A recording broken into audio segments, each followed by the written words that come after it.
Hello everyone, welcome to Jayashankar academy. School assistant mathematics సంబంధించి online classes కోసం కానీ test series కోసం కానీ మ్యాథ్స్ యూనివర్స్ యాప్ని డౌన్లోడ్ చేసుకోండి. సో తెలంగాణలో జరగబోయే డిఎస్సి ఎగ్జామ్లో స్కూల్ అసిస్టెంట్ మ్యాథమెటిక్స్ సంబంధించి live classes come recorded class అందిస్తున్న ఏకైక సంస్థ జయశంకర్ అకాడమీ మాత్రమే. ఆన్లైన్ క్లాసెస్ని మ్యాథ్స్ యూనివర్స్ యాప్ ద్వారా మీకు అందిస్తున్నాం. ఆల్రెడీ చాలామంది విద్యార్థులకి ఆ విషయం తెలుసు. సో కొంతమంది విద్యార్థులు మొన్న టెట్ కూడా అటెంప్ట్ చేసి ఉన్నారు. టీఎస్ టెట్ యొక్క రెస్పాన్స్ షీట్లు కూడా మనకు అందుబాటులో వచ్చాయి. సో చాలామంది టెట్ పరీక్ష రాసిన తర్వాత మ్యాథమెటిక్స్ అభ్యర్థులు కూడా కొంత మ్యాథ్స్ విషయంలో కొన్ని పొరపాట్లు చేశారు.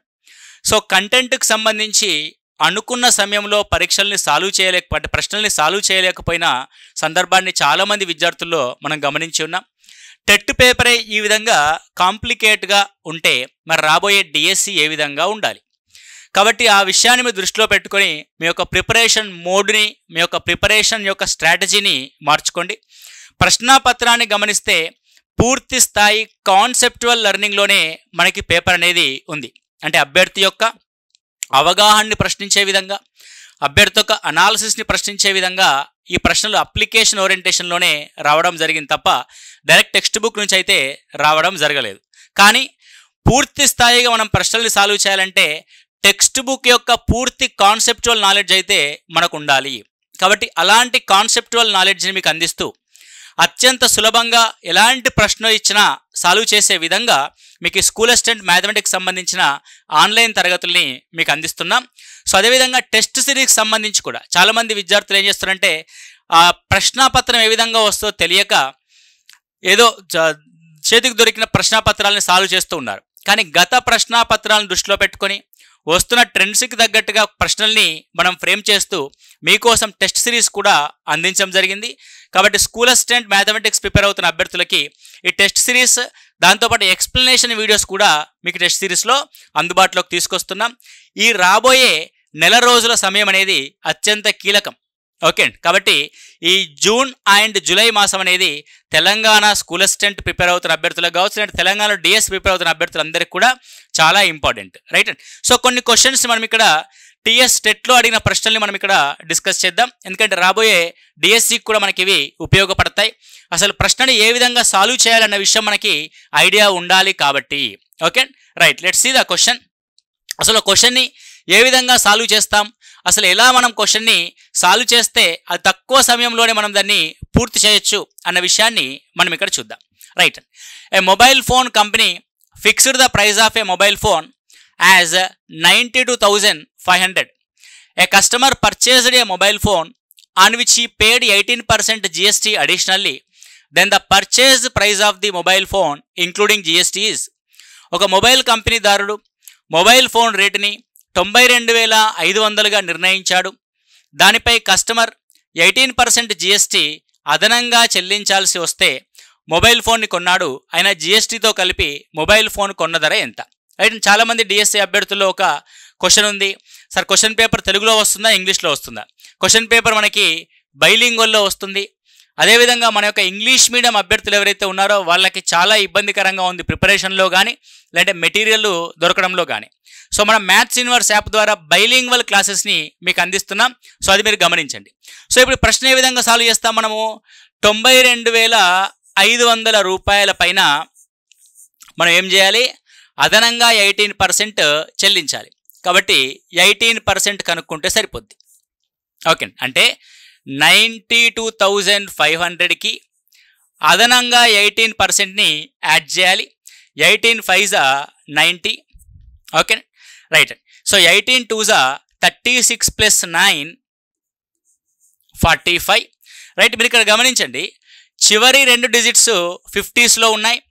92,500కి అదనపు డబ్బుల్ని జమ చేస్తున్నాం కాబట్టి 75,850 రాంగ్ ఆన్సర్. 97,640 రాంగ్ ఆన్సర్, ఎందుకంటే చివరిలో 50 వచ్చింది కాబట్టి.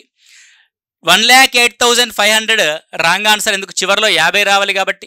చివరిలో 50 వచ్చిన ఏకైక నెంబర్ ఏది అంటే 1,09,150. ఎగ్జామినరు మనకేం చేస్తారంటే ఆప్షన్స్ ద్వారా కానీ క్వశ్చన్స్ ద్వారా కానీ కొన్ని హింట్స్ని వదిలేస్తూ ఉంటాడు. సో పర్ఫెక్ట్గా మనం ప్రిపరేషన్ని కొనసాగిస్తే, ఒక ప్రశ్నని ఏ విధంగా చెయ్యాలో నీకు తెలిస్తే, మనం ఆ హింట్ ఆధారంగా పూర్తి స్థాయి ప్రశ్నని చేయకుండానే మనం ఆన్సర్ చేయొచ్చు ఇలా. దీనివల్ల ఒక ప్రశ్న పైన స్పెండ్ చేసే సమయం తగ్గుద్ది, ఒక ప్రశ్న కోసం వెచ్చించే మన యొక్క శక్తి కూడా తగ్గుద్ది. దానివల్ల మనం ఎక్కువ ప్రశ్నల్ని అటెంప్ట్ చేయొచ్చు. మనం ప్రశ్నలు అటెంప్ట్ చేయాలంటే మనకు కావాల్సింది ఏంది? స్ట్రెస్ లేకుండా, ఫ్రీగా, అంటే ప్రెషర్ లేకుండా మనము క్వశ్చన్స్ని ఆన్సర్ చేయాల్సి ఉంటుంది.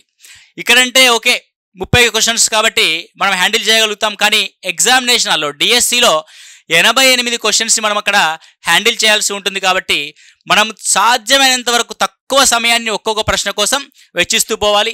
మీ యొక్క ప్రిపరేషన్ అనేది, మీ యొక్క కోచింగ్ అనేది కూడా ఇదే విధంగా ఉంటుంది. ఒక క్వశ్చన్ని ఏ విధంగా చూడగానే ఆన్సర్ చేయగలుగుతాము అన్న పాయింట్ ఆఫ్ వ్యూలోనే మీకు పూర్తి స్థాయి సిలబస్ అనేది అదే విధంగా నేర్పించడం జరుగుద్ది. Okay, this is the first question, right and. So second question అని గమనిస్తే, సెకండ్ క్వశ్చన్ చూడండి, జామెట్రీ నుంచి ప్రశ్న ఇచ్చాడు. ABC is an isosceles triangle with AB is equal to AC is equal to 4√2 and BC is equal to 8 centimeters. Then the height AD from A to BC is 4 centimeters. Then the height CE from C to AB in centimeters. Triangle ABC అన్నది AB is equal to AC is equal to 4√2 centimeters మరియు BC is equal to 8 centimeters కొలతలు గల ఒక సమద్విబాహు త్రిభుజం. ఏ నుండి BC పైకి గీయబడిన ఎత్తు AD is equal to 4 centimeters అయినా, C నుండి AB పైకి గీయబడిన CE ఎత్తు ఎంత? ఓకే అండి. చాలామంది క్వశ్చను ఏం చేశారంటే కన్ఫ్యూజ్ అయ్యి ఏదో చేయడానికి ప్రయత్నం చేశారు. ఇలా చూడండి, వెరీ సింపుల్. ABC అనేది ఒక ఐసోస్లెస్ ట్రయాంగిల్, అంటే రెండు భుజాలు సమానంగా ఉంటాయి. రెండు భుజాలు సమానంగా ఉన్న ఈ సందర్భంలో AB is equal to 4√2, AC is equal to 4√2, BC is equal to 8. When from BC నుంచి చూసినట్లయితే AD అనే లంబాన్ని గీశాడు. లంబాన్ని గీస్తుంది 4 సెంటీమీటర్లుగా నిర్ణయించడం జరిగింది. ఒక బేస్ మరియు హైట్ ఉన్నప్పుడు ఆ ట్రయాంగిల్ యొక్క ఏరియాని మనం రాయొచ్చు. The triangle area is equal to 1/2 into 8 into 4, right. ఇది కాన్సెప్ట్. ఒక ట్రయాంగిల్లో బేస్ అండ్ హైట్ ఉన్నప్పుడు మనం ఏం చేయగలం అన్న తెలుసుంటే ఏరియాని చేయగలం. సో నెక్స్ట్ ఏమన్నాడు, ఏ నుండి BCకి గీయబడిన ఎత్తు ఇచ్చాడు, C నుండి ABకి గీయండి అంటున్నాడు. సో C నుండి ABకి ఎత్తుని గీస్తే అది CE అవుతుంది. దాని యొక్క హైట్ ఎంత? ఇప్పుడు బేస్గా నేను ABని తీసుకొని ఈ హైట్ని తీసుకోవడం జరుగుద్ది. అంటే బేస్ ఇంటూ ఈ హైట్ సేమ్ ఏరియా వస్తుంది కదా. కాబట్టి same area 1/2 into 4√2 into 4, half cancel, 4 cancel రెండు వైపులా, రైట్ అండి. హైట్ ఇంకా రాలే కదండి, సారీ. 4√2 into హైట్, 4√2 into హైట్లో 4 cancel, right and 2 cancel. Then height is equal to 8/√2 అయితే the answer will be 4√2. So what is the answer? 4√2 is the answer. Very simple thing. Okay. So ఇదంతా చేయాల్సిన అవసరం లేదండి మనకి, ఇదంతా చేయాల్సిన అవసరం లేదు. ఏదైనా ఒక త్రిభుజ వైశాల్యము ఏ భుజము ఆధారంగా చూసినా సరే దాని ఎత్తు మరియు భుజాల యొక్క లబ్ధం సమానంగా ఉంటుంది. ఏ భుజం ఆధారంగా చూసినా సరే ఆ భుజానికి గీయబడిన ఎత్తుల యొక్క లబ్ధం సమానంగా ఉంటుందన్న విషయం నీకు తెలిస్తే అంటే ఏంది అక్కడ అర్థము? సో ఇక్కడ BC 8 సెంటీమీటర్స్, ఏ నుండి BCకి గీయబడిన ఎత్తు 4 అంటే అర్థమైంది 8 into 4 అనే లబ్ధము C నుండి AB పైకి గీసిన లంబం అంటే 4√2 నుండి హైట్, ఇవి రెండు సమానంగా ఉంటాయని నీకు తెలిస్తే, రైట్ అండ్. సో 4√2 ఆన్సర్ అవుతుంది. ఇక్కడే మనం ఆన్సర్ చేసేయచ్చు. ఓకే, డైరెక్ట్గా వెంటనే చకాచక్, రైట్. సో అంటే నీకు చెప్పాం కదా, అంటే కాన్సెప్చువల్ లెర్నింగ్ అనేది వెరీ వెరీ ఇంపార్టెంట్. ఇదంతా చేసి టైం వేస్ట్ చేయడం అనవసరం. అంటే నీకు బ్రెయిన్లో ఆ కాన్సెప్ట్ అనేది కూర్చుందనుకోండి, అంటే ఏంది అక్కడ అర్థము? ఒక త్రిభుజాన్ని తీసుకుంటే త్రిభుజం యొక్క భూమి లేదంటే ఏదైనా ఒక భుజం, ఆ భుజము నుండి గీయబడిన ఎత్తు, ఏ భుజం నుండి గీసిన ఎత్తులైనా సరే వాటి లబ్ధాలు సమానంగా ఉంటాయి. అంటే భుజము ఇంటూ దాని ఎదురు శీర్షానికి గీసిన ఎత్తు యొక్క లబ్ధం, వేరొక భుజం ఇంటూ దాని ఎదురు శీర్షానికి గీసిన ఎత్తు యొక్క లబ్ధం, వేరొక భుజం ఇంటూ దాని ఎదురు శీర్షానికి గీసిన ఎత్తు యొక్క లబ్ధం. ఈ 3 ప్రోడక్ట్స్ సేమ్ ఉంటాయి అన్న విషయం కనుక నీకు తెలిస్తే మనం ఎలాంటి ప్రశ్న అయినా సరే ఆన్సర్ చేయొచ్చు. సో ఇలా టైం వేస్ట్ ఈజీ క్వశ్చనే, but the wasting the time. Okay, టైంని చాలా జాగ్రత్తగా యూటిలైజ్ చేసుకోవాల్సి ఉంటుందండి. రైట్, నెక్స్ట్ క్వశ్చన్ చూస్తే ఇక్కడ very conceptual questions from the statistics ఇచ్చారండి. ఏమని ఇచ్చాడు చూద్దాం. స్టాటిస్టిక్స్ యొక్క క్వశ్చన్ మనం ఏం చేస్తామంటే కొంతవరకు ఓన్లీ ప్రాబ్లమ్స్ షార్ట్ కట్స్ అని చెప్పేసి మనం వాటి వెంట పడుతూ ఉంటాం. షార్ట్ కట్స్ ఏమీ ఉండవు, ఓన్లీ మ్యాథ్స్లో కాన్సెప్ట్ ఉంటుంది. ఒక టీచర్గా మనకు కావాల్సింది కూడా ఆ మ్యాథమెటికల్ కాన్సెప్ట్ను మనం పట్టుకుంటే విద్యార్థికి ఈజీగా మనం బోధన చేయొచ్చు. ఎగ్జామినర్ మనం టెస్ట్ చేసేది కూడా ఆ కాన్సెప్ట్ మన దగ్గర ఉందా లేదా అనే ప్రతి ప్రశ్న ద్వారా మనం టెస్ట్ చేస్తూ ఉంటాడు. ఇక్కడ చూడండి, the x coordinate of the point of intersection of the 2 ogive drawn from a given group data gives. ఒకే వర్గీకృత దత్తాంశం యొక్క 2 ఒగైవ్ వక్రాలు పరస్పరం ఖండించుకున్న బిందువు యొక్క ఎక్స్ నిరూపకం దేన్ని తెలుపుతుంది? ఓకే, సో మనం ఇలా ఒగైవ్ వక్రాలని గీస్తాం. ఒగైవ్ వక్రాలను గీస్తే అవి ఇక్కడ ఖండించుకున్నాయి అనుకోండి, ఎక్స్ నిరూపకం అంటే ఇగో ఇది పాయింట్. రైట్ అండ్ సో అది దేన్ని తెలుపుతుంది మరి అంటే అది మధ్యగతాన్ని తెలుపుతుంది. ఇట్స్ ఏం తెలుపుతుంది? అది దత్తాంశం యొక్క మధ్యగతాన్ని తెలపడం జరుగుద్ది. Very simple question. Right and median ogive curves మనకి ఏం తెలుపుతాయి అంటే మధ్యగతాలని తెలుపుతాయి. అర్థమైందండి. రైట్, అది. సో ఇప్పుడు ఒగైవ్ వక్రాలని గీసేటప్పుడు ఎక్స్ యాక్సిస్ మీద ఏం తీసుకోవాలి, వై యాక్సిస్ మీద ఏం తీసుకోవాలి అన్న అవగాహన కనుక ఉంటే మనం క్వశ్చన్ని ఈజీగా సాల్వ్ చేయొచ్చు. నార్మల్ బిట్ ఇది, 8వ తరగతిలో టెక్స్ట్ బుక్లో ఉంటుంది డైరెక్ట్గా ఈ ప్రశ్న. Right and so next question కనుక గమనిస్తే this is the question from sets అండి. సెట్స్ నుంచి ఇచ్చిన ప్రశ్న. ఇది కూడా వెరీ వెరీ సింపుల్ క్వశ్చన్. ఏమడుగుతున్నాడు? Number of P intersection Q is equal to ఎంత అంటే పి ఇంటర్సెక్షన్ క్యూలో ఉండే మూలకాల యొక్క సంఖ్య. Right, let's see x such that x is equal to 3n² - 1. So n belongs to between -4 to 4. n దేని మధ్య ఉంటుందట? -4 నుంచి 4 మధ్య ఉంటుందట.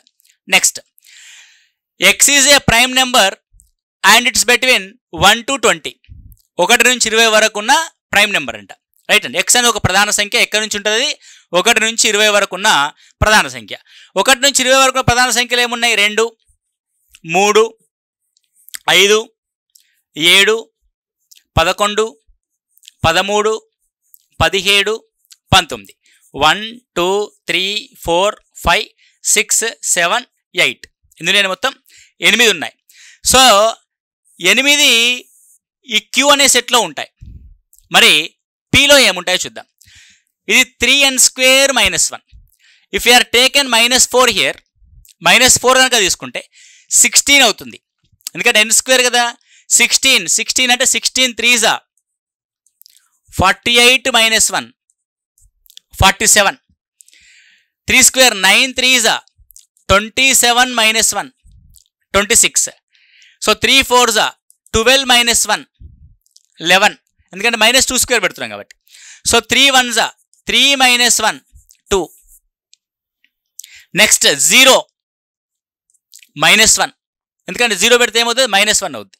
మళ్ళీ 1 పెడితే 3 - 1 2. ఓకే, నెక్స్ట్ ఇవే సేమ్ సంఖ్యలు రిపీట్ అవుతాయి. 11 26 47. రెండిట్లో ఉమ్మడిగా ఉన్న సంఖ్యలు ఏవి? 2 and 11 మాత్రమే. What is the 2 numbers? 2 and 11.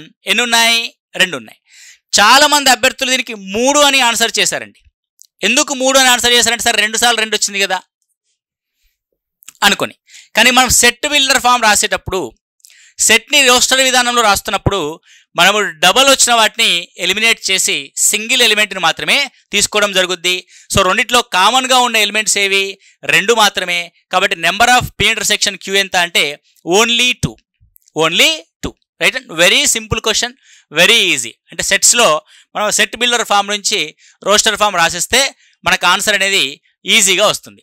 Right, so next one, the pair of linear equations x - ky is equal to 8 and 2k + 1 x minus 3y is equal to 16 are inconsistent, then the value of k is x minus ky is equal to 8 మరియు 2k plus 1 of x minus 3y is equal to 16 రేఖీయ సమీకరణాల జత అసంగత సమీకరణాలు అయితే k యొక్క విలువ ఎంత?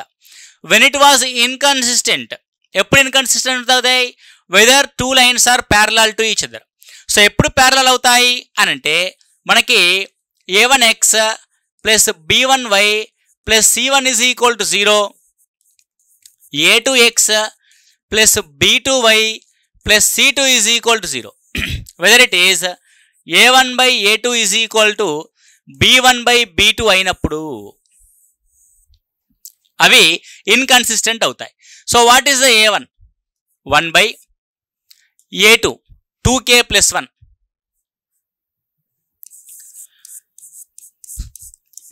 is equal to what is b? Minus k by ఇక్కడ b అంటే minus 3, 3 cancel. Now 3 is equal to 2k square plus k. Now it can be written as 2k square plus k minus 3 is equal to 0. Okay right, very simple అండి. నువ్వు k ప్లేస్లో ఏ option, మళ్ళీ దీన్ని solve చేయడం అలాంటి జోలికి పోకూడదు. ఎప్పుడైనా సరే వర్గ సమీకరణాలను కానీ కోఆర్డినేట్ జామెట్రీ ప్రాబ్లమ్స్ కానీ ఏ బీజగణిత ప్రాబ్లమ్స్ కానీ ఎక్కువ సబ్స్టిట్యూషన్ మెథడ్ ద్వారా సాల్వ్ చేయాలి. So it substitute any of the option which is the satisfy this equation. So first one 1 ఉంది, 1 సబ్స్టిట్యూట్ చేస్తే 2 1 square 2 plus 1 minus 3 is equal to 0. Yes, it was satisfied. కాబట్టి what is the answer? 1 is the answer. Remaining ఏది కూడా satisfy చేయదు మనల్ని. Okay అండి, ఈ equation ఏది కూడా సాటిస్ఫై చేయదు. కాబట్టి ఈ విధంగా ఈక్వేషన్ సగం ప్రాబ్లం చేసి మనం ఆన్సర్ చేస్తున్నాం. అర్థం అంటే ఎంత టైము ఎంతవరకు మనం ఎఫర్ట్ పెట్టాలో అంతవరకే పెట్టాలి ఎగ్జామినేషన్ హాల్లో. అంతే తప్ప మనకి లెక్కలు వచ్చగా అని చెప్పేసి చేసుకుంటూ కూర్చుంటే టైం సరిపోదు. అర్థమైందండి? Right, next one. Right, next question చూస్తే ఆంగ్ల భాషలోని అక్షరాల్లో ఒక అక్షరాన్ని యాదృచ్ఛికంగా ఎన్నుకున్న అయ్యనే అక్షరానికి ముందు వచ్చే అక్షరాన్ని ఎంచుకునే సంభావ్యత ఎంత? A letter is chosen randomly from English alphabet, then the probability of selecting a letter that comes before the letter I. Okay, అంటే ఇది ప్రాబబిలిటీలో నుంచి క్వశ్చన్. ఐ కంటే ముందున్న అక్షరాల్లోంచి ఏ అక్షరానైనా పికప్ చేసుకోవచ్చు మనం. ఐ అనేది ఎన్నో అక్షరం? ABCDEFGHI. ఐ అనేది 9వ అక్షరం కాబట్టి మనకు మిగతా 8 అక్షరాల్లో ఏదొచ్చినా పర్లేదు 8/26గా మనం రాస్తాం. 8/26 అంటే 2 4s 2 13s. What is answer? 4/13. Out of the 26 letters I before letters ఎన్ని? 8 లెటర్స్. కాబట్టి we can choose 8/26 is the option. Right, next one. ఒక గనిలో ఏర్పాటు చేయబడిన ఎలివేటర్ స్థిరవేగంతో కిందికి దిగుతుంది. భూమట్టం కన్నా 15 మీటర్ల ఎత్తు నుండి బయలుదేరిన ఎలివేటర్ 285 మీటర్ల వరకు ప్రయాణించడానికి గంట సమయం పడుతుంది. అయినా ఎలివేటర్ నిమిషానికి కిందికి దిగే వేగం ఎంత? Time and distance problem. ఇది అకరణీయ సంఖ్యలకు సంబంధించిన సమస్య 8th క్లాస్ టెక్స్ట్ బుక్లో ఉంటుంది, మీరు ఒకసారి చెక్ చేసుకోండి. An elevator descends into a mine shaft at a constant rate. If the descent starts from the 50 meters above the ground level and then reached 285 meters in 1 hour, then find the rate of the descent per meter. అంటే అది ఎంత లోతులో ఎంత వేగంతో దిగుతుంది అని అర్థం. ఇప్పుడు ఫస్ట్ ఆఫ్ ఆల్ ఇది మైన్కి పైన 15 మీటర్లు ట్రావెల్ చేయాలి, లోపల 285 ట్రావెల్ చేయాలి. అంటే మొత్తం ట్రావెల్ చేయాల్సింది ఎంత? 15 + 285 అంటే 300 మీటర్లు ట్రావెల్ చేయాలి. అది 1 అవర్లో ట్రావెల్ చేస్తుంది కాబట్టి ఇన్ 60 minutesలో ఎంత? 6×5 5 meters per minute. 5 meters per minute. ఒక నిమిషానికి ఎంత వేగంతో అది క్రిందకు దిగుతుంది అని మనం చూస్తాం. Okay, very simple. చూడండి, అంటే నువ్వు ఎంత సింపుల్గా అర్థం చేసుకుంటే క్వశ్చన్ అంత ఈజీగా సాల్వ్ అవుద్ది. దాన్ని ఎంత కాంప్లికేట్ చేస్తే అంత ఇబ్బంది పడతాం మనం. నెక్స్ట్ క్వశ్చన్ చూడండి, మెన్సురేషన్ సంబంధించిన క్వశ్చన్ ఇచ్చాడు. మెన్సురేషన్. ఏ వరండా of 3 meters wide is constructed all around a room dimensions of 18 meters by 12.5 meters. Then the area of the veranda is. 18 మీటర్లు 12.5 మీటర్ల కొలతలు గల ఒక గది చుట్టూ 3 మీటర్ల వెడల్పు గల వరండా కలదు.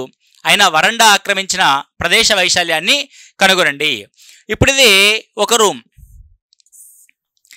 ఈ రూమ్ ఎలా ఉందట అంటే ఒకటి 18 మీటర్స్ ఉంది, ఇంకొకటి 12.5 మీటర్స్ ఉంది. దీని చుట్టూ 3 మీటర్ల వెడల్పైన ఒక వరండా ఉంది. 3 మీటర్ల వెడల్పు అంటే ఇటువైపు 3 ఇటువైపు 3 పెరిగిది 21 మీటర్లు అవుతుంది. ఇటువైపు 3 ఇటువైపు 3 పెరిగిది ఒక 18.5 మీటర్స్ అవుతుంది. నీకు వరండా యొక్క వైశాల్యం అంటే ఏం చేస్తాం మనము? 21 మీటర్స్ ఇంటూ 18.5లోంచి 18 ఇంటూ 12.5ని తీసేస్తాం. 18 ఇంటూ 12.5ని తీసేయడం జరుగుతుంది. అప్పుడు నీకు వరండా యొక్క ఏరియా అనేది రావడం జరుగుతుంది. So how to find the area of వరండా అంటే బయట దీర్ఘచతురస్ర వైశాల్యంలోంచి లోపలి దీర్ఘచతురస్ర వైశాల్యాన్ని మనం తీసేయడం జరుగుద్ది. ఒకసారి చూడండి 12.5 కొంచెం 18 + 3 అంటే ఇది 18 + 6 అంటే 24, ఇది 24, ఇది 18.5 రైట్. ఇప్పుడు ఒకసారి తీసేద్దాం, ఏమొస్తుందో చూద్దాం. సో 24 ఇంటూ 18.5 మైనస్ 12.5 ఇంటూ 18గా మనం ఇక్కడ రాసాం. ఇక్కడ 24 ఇంటూ 18.5 అంటే 180/10 minus 125/10 into 18, 2 5s 2 9s 5 2s 5 5s. Okay, now here 2 12s 2 5s 5 రెంట్ల 10, 5 ముళ్ళ 15, 5 ఏళ్ళ 35. ఓకే, 12 ఇంటూ 37 12 ఏళ్ళ 84, 8 పైకి. ఓకే, ఇక్కడ చూడండి 9 5ల 45. సో చివరి సంఖ్య 4 నుంచి చివరి సంఖ్య 5ను తీసేసే క్రమం ఏంటంటే 14 అయితే 9 మిగులుద్ది last digit. So which is the last digit of 9? 219. అంటే మనం మొత్తం క్యాలిక్యులేషన్ చేసి టైం వేస్ట్ చేసుకో. అంటే నేను ఏమంటున్నాను ఇక్కడ లాస్ట్ డిజిట్ 7 రెంట్ల 14 వస్తుందండి, సంథింగ్ ఎంతో ఉంది. మైనస్ ఈ పూర్తి స్థాయి నెంబర్లో లాస్ట్ డిజిట్ ఎంత? 5. 4లోంచి 5ని తీసేయాలంటే నువ్వు పక్క నుంచి అప్పు తెచ్చుకుంటావు, 14 అవుద్ది. 14లోంచి 5 పోతే నీకు రిజల్ట్లో మిగిలేంత last digit 9. So where is the 9 in the options? That is our answer. Here it is 219. సరే అంతకంటే ఎక్కువ 9లు ఉంటే ఏం చేయాలి సరే లెక్క చేయాలి, తప్పదు. అంటే నీకు హింట్ ఇస్తాడు ఖచ్చితంగా, ఆప్షన్స్ ఆధారంగా హింట్ ఇస్తాడు. నువ్వు వాటిని గుర్తించగలిగితే you are the hero in the examination hall. గుర్తించకుండా నువ్వు ప్రొసీజర్లు చేసుకుంటూ వెళ్ళి నాకే లెక్కలు వస్తాయి, నేనే అత్యంత అద్భుతంగా చేయగలుగుతాను అని అనుకుని ప్రతి లెక్కను పూర్తి స్థాయిలో సాల్వ్ చేసుకుంటూ కూర్చుంటే మాత్రం ఇక్కడ సొల్యూషన్ చేయడం ఇంపార్టెంట్ కాదు, ఆన్సర్ని గుర్తించడం. ఇచ్చిన 4 ఆప్షన్స్లో ఆన్సర్ని గుర్తించగలిగే వాడే సక్సెస్ అవుతాడు తప్ప అన్ని ప్రశ్నలకి సొల్యూషన్లు చేసేవాడు కాదు. కాబట్టి కాంపిటేటివ్ ఎగ్జామ్స్లో ఎస్పెషల్లీ మ్యాథమెటిక్స్ పేపర్ చేసేటప్పుడు మాత్రం ఈ విషయాన్ని బాగా గుర్తుపెట్టుకోండి.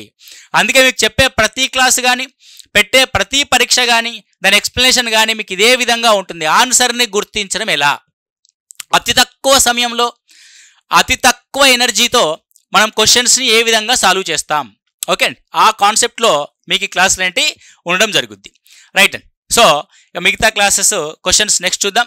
Right and so this is the sum of the explanation. ఇంకొక వీడియో కూడా మీకు ఎక్స్ప్లెనేషన్ సంబంధించిన ఇంకొక పార్ట్ కూడా ఉంటుంది.